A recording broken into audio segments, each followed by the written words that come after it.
Assalamualaikum warahmatullahi wabarakatuh.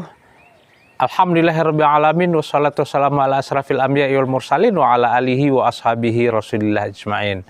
Sahabat Palantara Mudo di mana saja Anda berada, semoga Anda semua berada dalam keadaan sehat walafiat, tidak kurang sesuatu apapun. Syukur kepada Allah Subhanahu wa taala, salawat dan salam buat junjungan Nabi besar Muhammad sallallahu alaihi wasallam. Para sahabat, kami mengucapkan terima kasih yang sebanyak-banyaknya atas dukungannya yang telah memberikan like, komen, dan subscribe untuk channel YouTube ini. Bagi Anda yang belum subscribe, yang belum like, dan belum juga membunyikan lonceng, silahkan bunyikan lonceng, subscribe, bunyikan loncengnya, dan like channel ini. Sebuah dukungan Anda bagi kami sangat besar, artinya untuk pertumbuhan channel YouTube ini menjadi lebih baik dan lebih baik ke depannya, sehingga bisa berkontribusi untuk kemaslahatan.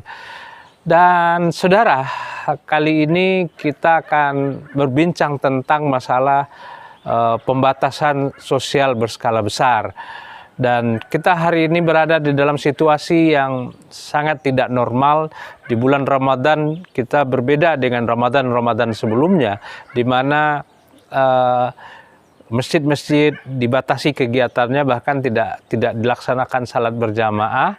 Kemudian juga pasar-pasar juga dibatasi, social distancing, karena berjangkitnya sebuah wabah virus corona yang tidak pernah kita duga selama ini dan tidak pernah terdeteksi. Namun pertanyaannya adalah sampai kapan situasi ini akan berlangsung? Nah, tentu saja tidak ada satupun yang bisa menjawab akan sampai masa berakhirnya. Karena itu memang kita sepakat dengan apa yang disampaikan oleh Presiden Joko Widodo beberapa hari yang lalu, mungkin seminggu atau 9 hari yang lalu kalau tidak salah. Bagaimana kita membangun hari ini hidup berdamai dengan virus corona ini.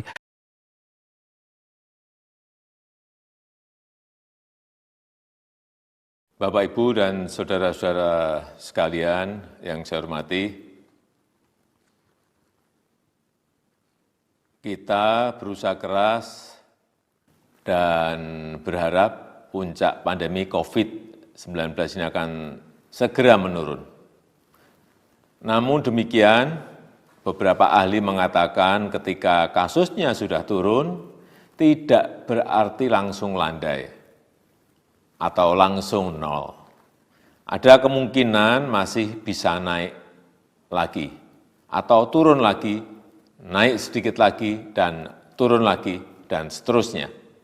Artinya, sampai ditemukannya vaksin yang efektif, kita harus hidup berdamai dengan COVID untuk beberapa waktu ke depan.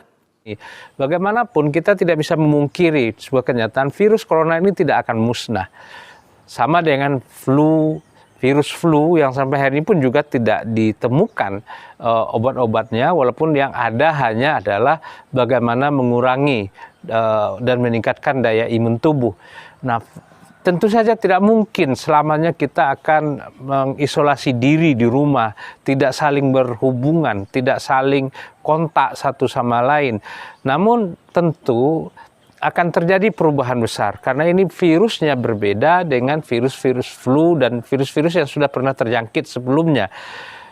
Karena itu, kehidupan kita tidak bisa berhenti seperti ini. Karena ketika isolasi ini terus-menerus dilakukan, dampak sosialnya akan jauh lebih besar. Dampak sosialnya akan jauh lebih besar. Kita akan melihat bahwa akan semakin banyak orang-orang yang jatuh ke dalam lubang kemiskinan. Dan itu akan memicu gelombang baru, masalah baru, yang itu juga akan merugikan kita semua. Karena itu kita berharap bahwa pemerintah, khususnya pemerintah daerah, bagaimana melihat ini, karena pemerintah daerah lah yang bersentuhan langsung dengan rakyat, terutama lagi pemerintah desa, bagaimana mencari solusi yang jauh lebih tepat sehingga pembatasan sosial berskala besar ini bisa berlangsung tanpa membatasi aktivitas masyarakat. Tentu saja dua hal ini ada peran pemerintah dan ada peran masyarakat itu sendiri. Karena itu sangat penting kita masyarakat untuk mematuhi, untuk berdisiplin diri, memakai masker, kemudian mencuci tangan, menghindari berkerumun. Bisa saja ini kita longgar segala kegiatan kita di luar, kebutuhan kita ada di luar, bersama-sama, apakah itu untuk belanja, berdagang, dan seterusnya, harus dibangun dengan pola pola yang memakai protokol kesehatan yang ketat sesuai dengan standar yang sudah ditentukan. Nah, tidak mungkin selamanya kita akan begini. Bagaimana kehidupan akan bergerak? Kita melihat petani juga menjerit, misalnya di Jawa, di Malang misalnya itu. Mereka karena hasil taninya tidak terjual, kemudian hasilnya akhirnya terbuang begitu saja. Kemudian juga toko-toko pada tutup, pabrik-pabrik juga pada tutup, dan kemudian diprediksi akan bisa mencapai 15 juta orang akan kehilangan pekerjaan. Walaupun data pemerintah memprediksi ada sekitar 2,5 juta, tapi Kadin memprediksi sekitar 15 juta. Ini persoalan besar. Nah, karena itu tentu kita berharap pemerintah mulai menemukan solusi, dan kita berharap bahwa solusi itu akhirnya tidak menghalangi masyarakat untuk bisa berinteraksi, tetapi juga harus diimbangi oleh kita masyarakat, tidak ketat, mendisiplinkan diri dan tidak mengabaikan aturan-aturan yang ada, selalu memakai masker keluar, kemudian mencuci tangan, mengatur jarak jarak antara kita dengan yang lain, dan supaya kehidupan ini bisa berjalan kembali. Kalau kita tidak disiplin, masyarakat tidak disiplin, tentu saja akan terjadi kembali peningkatan wabah ini yang akhirnya juga dirugikan masyarakat itu sendiri. Dan kemudian bagaimana juga pemerintah kan bisa membiayai masyarakat yang sebanyak ini? Kita lihat betapa ada orang yang tidak dapat bantuan, dan betapa masyarakat juga nggak mungkin akan menunggu bantuan terus-menerus, dan sumbernya terbatas, dan masalahnya juga akan besar. Karena itulah keberhasilan pembatasan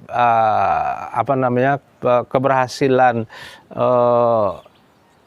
PSBB ini juga tergantung kepada kita semua. Banyak sekali kehidupan yang sumber-sumber kehidupan yang hilang akibat dari pembatasan berskala besar ini, tapi itu tidak bisa kita sesali karena memang harus itulah yang dilakukan oleh pemerintah untuk untuk membatasi penyebaran virus corona ini.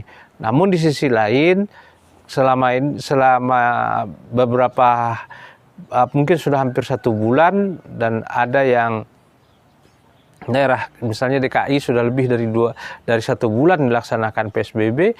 Di Sumatera Barat tempat kita ini sudah yang tahap kedua berakhir 29 Mei.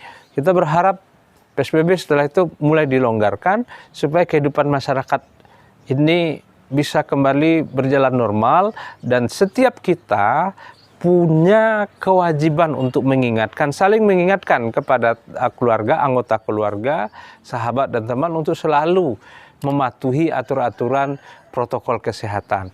Mudah-mudahan ini menjadi sesuatu yang baik ke depannya bagi kita bersama. Oke, demikian saja untuk pertemuan kita kali ini. Billahi fisabilil haq, fattaqullaha mastata'tum. Assalamualaikum warahmatullahi wabarakatuh.